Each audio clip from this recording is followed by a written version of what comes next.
La France vient également de franchir un pas important dans la restauration de la vérité, grâce au président Emmanuel Macron, qui m'a adressé une lettre il y a 3 jours pour assumer que les événements de Thiaroye en 1944 ont abouti à un massacre. Je salue son courage moral. Par ce geste, la France accède à une vieille et légitime demande de reconnaissance.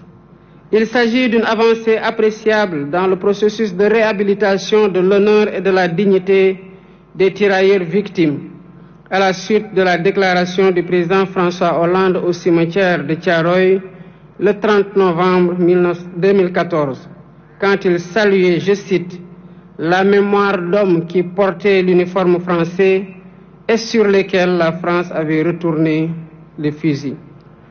Toutefois, il reste encore beaucoup de zones d'ombre de cette histoire, notamment le nombre de tirailleurs exécutés.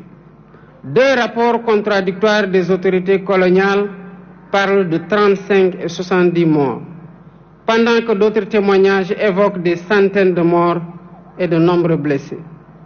Les archives réclamées permettront, d'après les chercheurs, de savoir comment on en est véritablement arrivé à la tragédie de Thiaroye, d'avoir une lecture plus fidèle de l'état d'esprit des tirailleurs rapatriés, de leur nombre exact, de leur identité, de leurs origines, des lieux où ils sont enterrés, des épreuves endurées, des frustrations et humiliations subies, ainsi que du montant qui est dû à chacun.